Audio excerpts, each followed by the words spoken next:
Hello and welcome to the Fun Kids Bookworms podcast. My name is Bex and I love books, and this week we got a lot of books to chat to you about. There's Cathy Fitzgerald with Pinch Perkins, there's Sharna Jackson with the 9-Night Mystery, and there's Nadia Shireen and Party Animals. So let's get straight down to business, shall we? First up, it's Cathy Fitzgerald telling us about Pinch Perkins and the Midsummer Curse. Now, this is all about a 12-year-old who lives deep in London's magical quarters, but when her mum is struck by a curse, she has to find a cure in a race against the clock.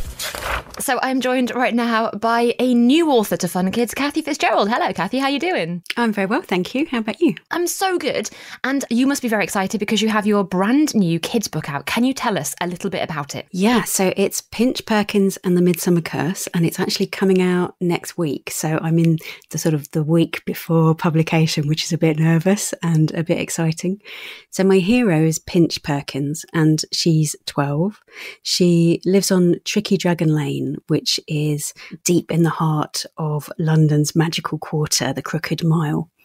And Pinch, she's a bit scruffy. She's usually wearing yesterday's dinner on her t-shirt.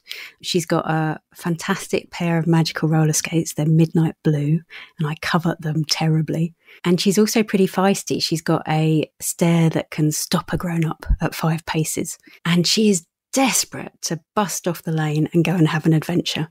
But her parents are very keen to keep her safe and close to home. Then her mum, Flora, who is a good mum, she's not the sort you would feed to a troll, falls victim to a Sleeping Beauty curse, which means she's alive, but she just won't wake up. And Pinch and her arch enemy, Henry, set off to try and find a cure. The only trouble is that it is Midsummer's Eve, which is when all the most ancient, tricksy, magical creatures come out to play. So they are in for a bit of an adventure. Yeah, you've released this book at a very good time, at the midsummer time of year. And what kind of characters do we meet? I believe we've got a fairy king and queen. We've got like trolls. We've got ghosts. Who do we meet in this book? They're out in crazy magical London, and they have confrontations with a series of villains as they try and piece together what's happened to Pinch's mum. And the first person they meet is Bucker. He is the terrifying boss of the Thames Mudlarks. He's a sort of hard, flinty character, a bit like Mr. Punch, all sort of contained violence and wildness. And then they meet Tanya and Ronnie, who are the fairy king and queen. And Tanya and Ronnie are not your tripping and skipping Disney fairies. They are bad news. They like pulling the wings off other fairies, and they want to make Pinch and Henry dance until their feet wear down. And they're also being pursued by 2 mysterious Stetson-wearing, cowboy hat-wearing, big burly men who seem to keep turning up wherever they are. So it's pretty scary stuff.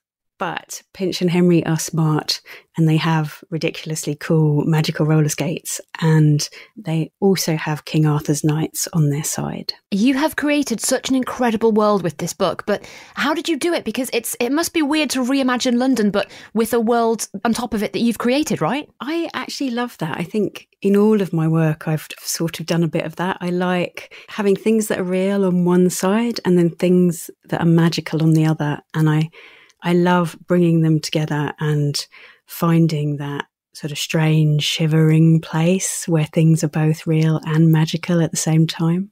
Yeah, so that's fairly automatic to me. I think that's sort of how I see the world. I'm always interested in its sort of bright, glaring everydayness, and then what's the secret magical life behind that. Now, it is cool because it makes you look now I'm thinking like, well, where are the humdrum bits? Where are the bits that I should be living in? Where are the magical bits of London? Yeah, so I like the idea that they're hiding in plain sight. So there are these magical communities hiding in sancts, short for sanctuaries. So maybe we've all had that experience of walking through a city and you pass that dingy little dead-end alley and you just clock the fact that it's there and you walk on. But it's like, well, what's actually down there? And there are amazing alleys like that in London. There's one called Emerald Court. If you put your elbows out, it's barely wider than you are, so you have to sort of squeeze to get down it. So yeah, it's just thinking about all those places that we overlook, you know, the overgrown car parks, the boarded up shops. What if they have a secret magical life? And what was it like writing Pinch and Henry as well? Because Henry's quite different. He's a different kind of guy, but they do work well together, right? And there's some of me in both of them, which, that's true of all the characters, but particularly those two. I think I identify with Henry. He's a little bit more buttoned up, but he's actually got this sort of snarky sense of humour underneath, and he's a little bit sad. And, all of that is me. But then in the same way, Pinch has got this kind of, really stubborn, bulldozer determination. And that's me too. So I think that's one of the really lovely things about writing, that you're, pulling out a tiny bit of yourself and putting it into each of these different characters, even and maybe especially the villains. Oh, I love that. Yeah. Do you prefer writing villains or heroes? I wish I said I could say heroes to that question, but the answer is shockingly villains every time. They are so much fun. That whole kind of mwahahaing arrogance of them. And I'm someone who is quite well behaved and quite buttoned up. So there is something really wild and exhilarating about just getting, being able to get my evil on. Be as wicked and as selfish as I want, just, within the confines of the margins. And can we expect more from the characters? Because it feels like you've really created such an exciting world. There must be more to get from it. Yeah, so Pinch 2, and I think I can reveal the title, Pinch, Perkins and the Witch Tree, is coming next year. So I am deep in the writing thickets at the moment, kind of finishing it off. I'm impressed you've remembered what happens in this book, because I know with some authors they get confused about what goes on in which book, and they're like, which book am I talking about again?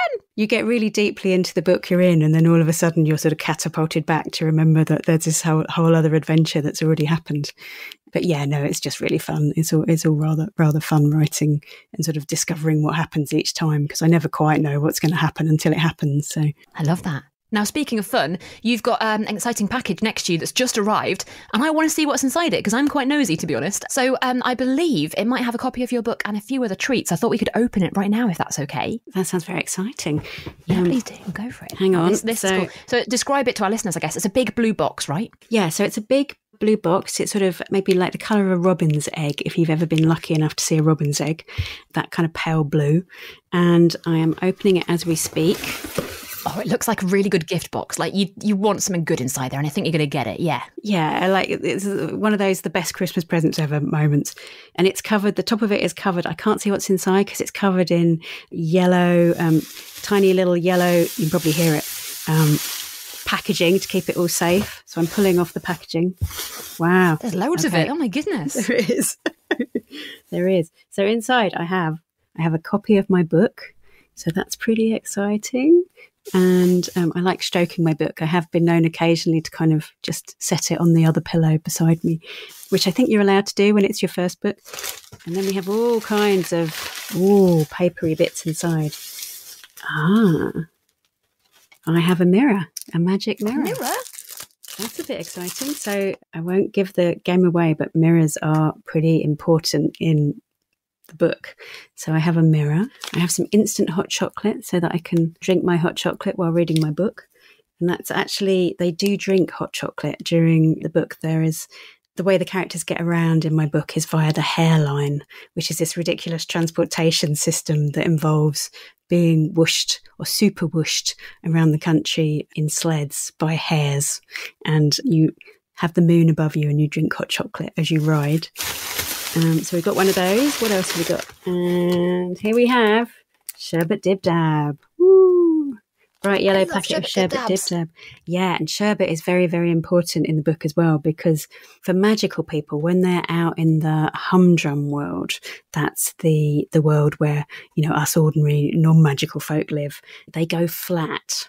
So they go flat. So what they have to make sure that they can sort of survive in the humdrum world is they have to have sherbet, which, this is a fact not commonly known, was actually invented by fairies. So I have a packet of Sherbet Dib Dab to keep me safe when I'm out in the humdrum world. See, I love this because I've never done this before with an author, but I think actually, so a lot of publishers send out books with their gifts there. It's a really good way of authors describing what else is going on in the book, actually. Maybe I should make this into a regular feature, Cathy. I love that idea. And also, I don't think people really know that's how it works, that, you know, publishers want people to get excited about books before they come out. So they send out these amazing kind of box of goodies to tempt people to get involved, you know, to tempt people to step into the world of the book. So thank you so much for telling us about the book. We can find Pinch and we can find Henry and we can find The Midsummer Curse in Bookshop very soon. And congratulations on the release of your first book. Thank you very much. That's very kind.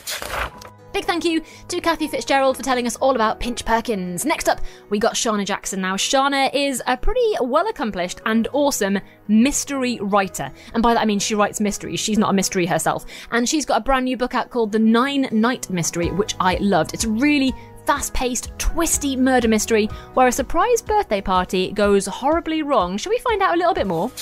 So I am joined right now by Sharna Jackson, author of The 9-Night Mystery. How are you going? Hi, I'm really well, thank you. Thank you for having me. Thank you so much. You know what? You have been on my radar for so long and we've never spoken. And all of your books are just phenomenally successful and wonderful. And I'm finally happy that we get a chance to talk. Oh, that's so kind of you to say. And I love Fun Kids Radio. So yeah, I'm delighted. So tell me about The 9-Night Mystery. And well, I guess first of all, tell me who we meet. We meet Wesley, who is straight away in the thick of it. That's right. So we meet Wesley, and Wesley is an 11-year-old young lad. And the night before, he had arranged a surprise party for his neighbour along with his two friends as a favour for his mum, really. She asks him to pop round the next morning to give her a hand with a project. And he finds her dead in her bed. And he is, as I would be, absolutely freaking out. And he thinks that one of the 5 people invited to her surprise party last night is the culprit. So they go on the journey to find her. And it's called The 9-Night Mystery because in Caribbean culture and traditions, a 9-night is a time where you come together to celebrate the life of a person that you have lost, and you celebrate them every night for 9 nights after they've passed away. It is believed that it takes the spirit 9 days and nights to do all their earthly business before they pass on to heaven. So yes, there's a lot going on. And yes, Wesley is the only way I can put it, really. I mean, you would be, wouldn't you? You would be a little bit perturbed, at the very least, especially when you're going into your mum's friend's house and, you know, all you're expected to do is do some painting, and then this happens. And 9-night is such an interesting thing. I'd never heard of it before, but it's such a good way to frame the book as well. Oh, thank you so much. Yeah, so the tradition stems from West Africa, and it's all over the Caribbean, and different islands have different traditions for it. And it's not a time for mourning. That mourning is what happens at the funeral. This is really a time for celebration. And each night people come round with food and drinks, and you can sing and you can talk and you can play dominoes or any games that you like, and really just find comfort in your friends and family. So it's a really nice thing. And I first experienced a 9-night properly back in 2010. My mum passed away. And so lots of people came to our family home every night. And I was quite shocked. I was like, let's all be quiet, shall we? And then it was like, gosh, you're very English. And I really got lots of comfort and a really nice feeling from that time. It was very sad, but yeah, very, very loving as well. Wes and his mum are there to kind of help everyone through as well. And you've got Margot, you've got Josie, you've got best friends. It must be quite nice to write about these friends as well, kind of like obviously working together to solve this case, but also exploring their friendship as well. Absolutely. So Wesley, his two friends and neighbours, Margot and Josie, he's known Josie for a long time. They grew up they're close together, and Margot is a newer friend, and he's quite suspicious of her, or he has been, and he likes her a bit more now. And it's really nice. It's really fun to write about friends, like normal kids who live close together, go to the same school and have adventures together. I really like that. They all live in Luton, which is where I grew up. And the close that they live on is kind of based on a close that my auntie and uncle grew up on. I love streets that are round. Yeah, it's a cul-de-sac. So I like little communities within communities. So that's why I set it there. What was Wes like to write as a character? Because I immediately, when I was reading it, I was like, I know this kid. Like, he's so realistic to me, and it's so well written, and he must have been such a fun character to write as well. Yeah, he's a really fun character to write. He's like a regular boy, uses slang quite a lot. He's quite grumpy and irritable sometimes for good reason. And the things he comes out with make me laugh. I know it sounds weird, like I made him up. He's my character, but he has his own life in my mind. And he's like, bad thoughts are doing laps around my brain. And I'm like, yeah, I can see that, Wesley. I love writing from his perspective. He's a funny boy, but he's also got a lot on his shoulders. He, looks after his mum and his siblings, and he feels responsible for them as his dad left them when he was quite young. So he's kind of like an old soul. Yeah, I just also love he's just a cheeky chappy, isn't he, as well? There is something, he's clever and he's quick. And also in the book, because of course this is a murder mystery, you give us a lovely grid of all of the possible people who could have been the culprits. It really felt like I was there with you as one of the detectives. I was reading it thinking, yeah, that was the motive. Yeah, sure, fine. It must have, again, quite cool to be able to plot it out like that for the reader as well. Yeah, I love a chart in a book. I really think it's important to be able to keep all the threads together. And when you're writing murder mysteries, you have to know what's happening and what's going on. And I'm a firm believer of when you write a story or you create something creative, there are no wrong answers. You can't go wrong. Everything you make is valid and is an expression. But when you create a murder mystery, you have to know what's happened and who did it and why and when, because I think you don't want to leave your readers with any plot holes or make them angry.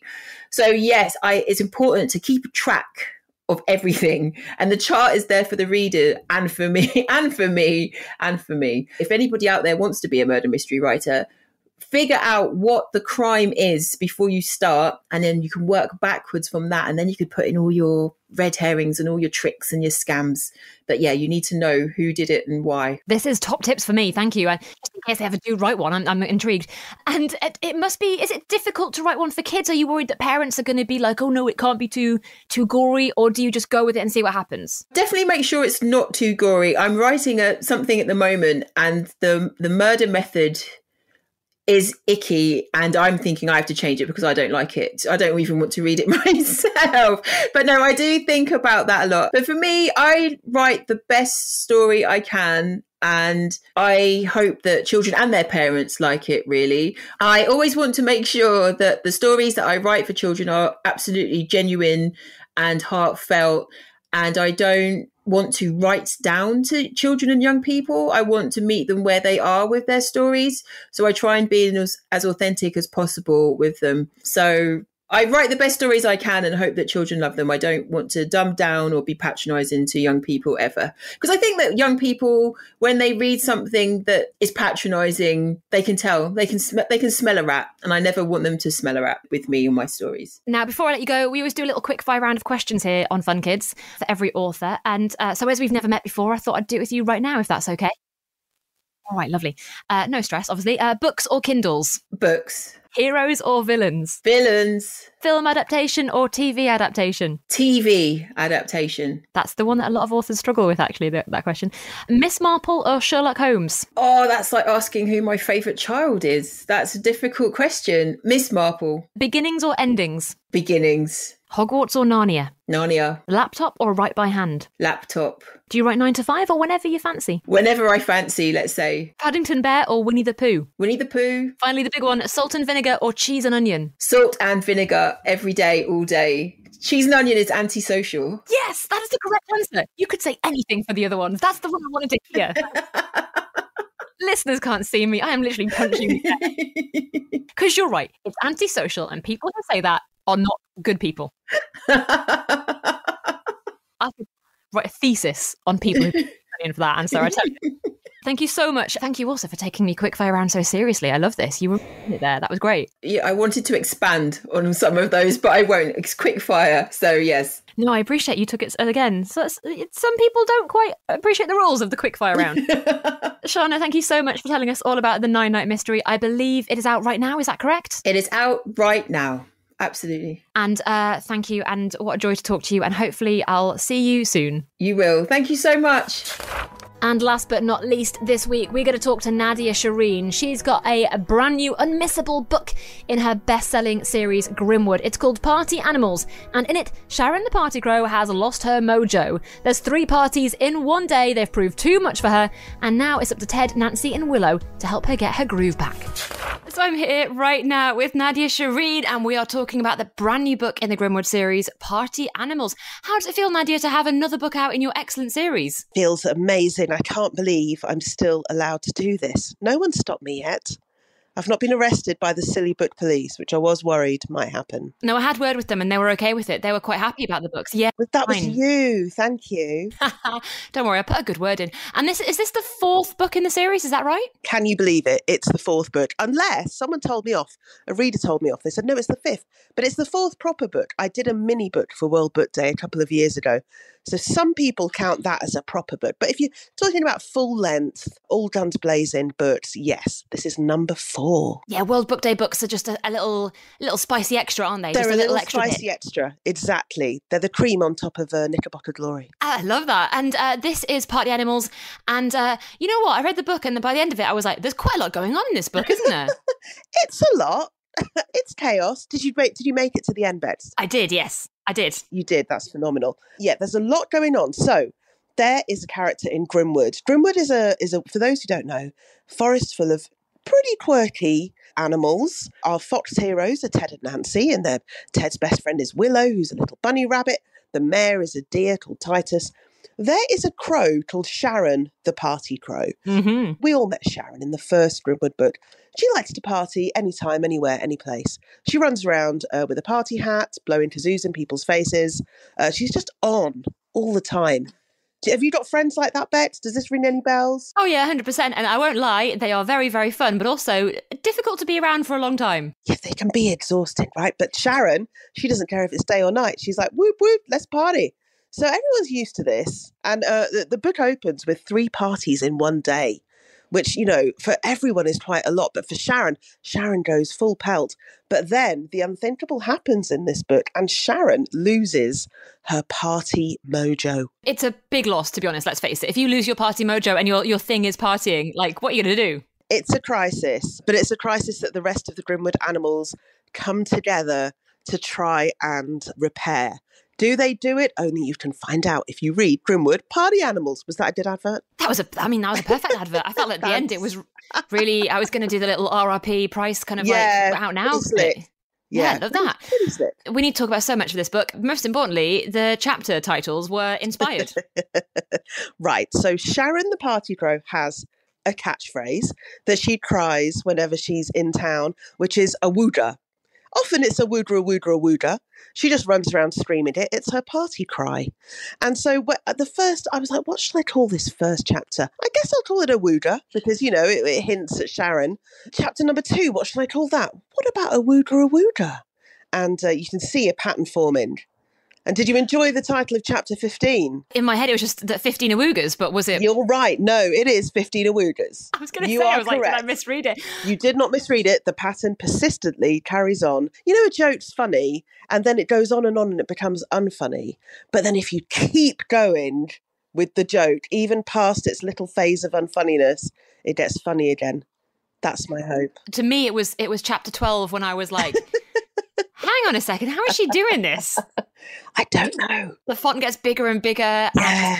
And I did count. I was like, is that 12? Oh, that is 12 awoogas. And in my head, it was 12. awooga. It was a proper high-pitched bit. That was a good awooga, Bex. You do a better awooga than me. Well, you know, me and the party crow, me and Sharon. I feel like you've got a party crow past. I can sense it.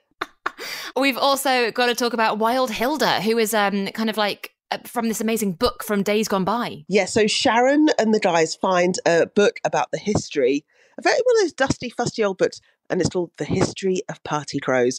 So we go back in time to learn about the origins of party crows back in the Stone Age. And apparently the first ever party crow that's recorded was a Stone Age crow called Wild Hilda.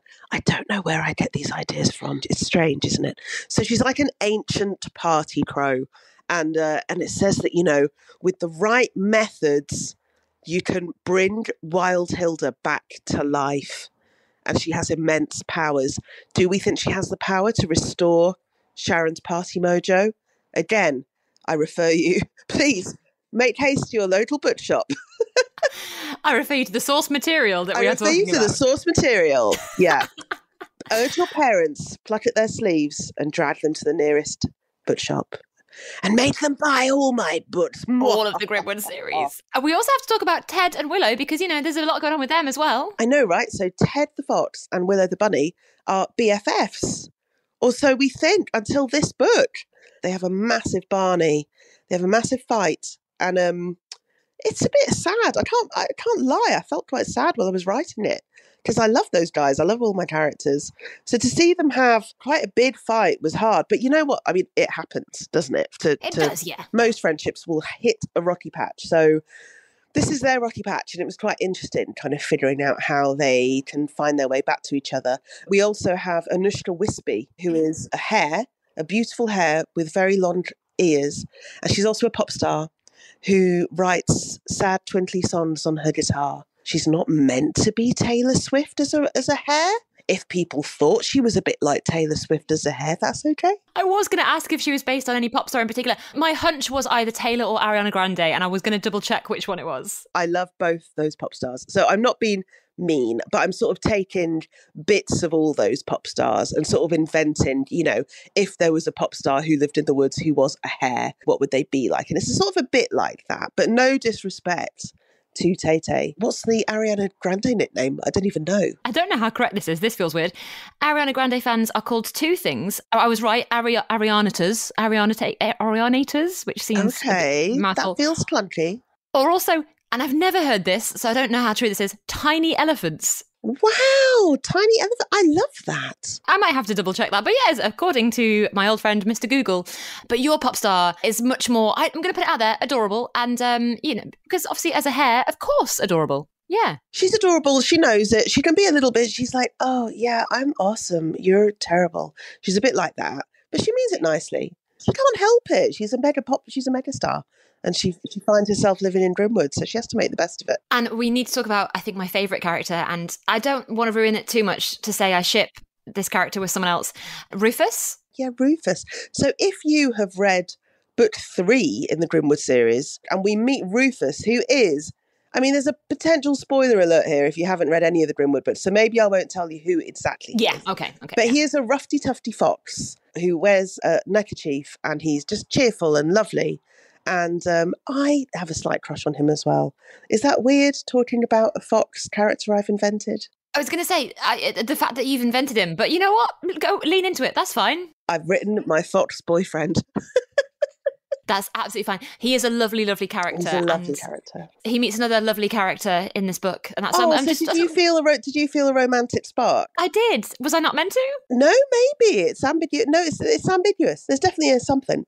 A little spark. I felt you were adding a little rom-com element into the Grimwood Forest. Little bit. You know, that's always, I mean, you know, who knows? Watch this space. Let's see how that one develops. Well, you say watch the space. Does that mean we're going to get more Grimwood books? The big question. Very sorry, I'm afraid you are. There is another Grimwood book on the horizon. By on the horizon, I mean I haven't started writing it yet. But it's definitely in the pipeline. Oh, I love the vagueness of it. It's in the pipeline. We don't know which one, but it's in a pipeline somewhere. It's in a pipeline somewhere. We need to find the pipeline. Yeah, just in a pipe. It's part of the problem. Once we locate it, yeah, once we locate the pipe, then we can pull it out of the pipeline. I can't think of what would be better.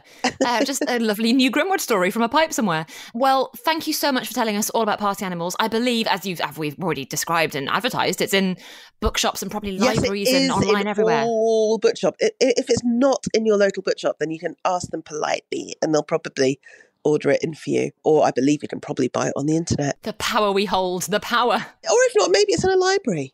You know, that's another way to get hold of it. Absolutely. Well, Nadia, thank you so much for telling us all about party animals. I look forward to hearing about the next book you find in the next pipe. Thank you so much, Bex. It's been a pleasure. I love Nadia Shireen. In fact, I love all of the Grimwood series. In fact, no, strike it. I love all of the books we've mentioned this week. That was Party Animals from Nadia. We had the 9-Night Mystery from Sharna Jackson. And we had Cathy Fitzgerald's Pinch Perkins and the Midsummer Curse. Make sure you check them out if you get a chance. That's pretty much it from me and the Bookworms podcast this week. Thank you so much for listening. Of course, remember to like, subscribe, tell all of your friends about the podcast, read some books, and let me know what you've been up to at funkidslive.com. Drop me a line and tell me what you're reading at the moment too. I'll see you soon. Bye.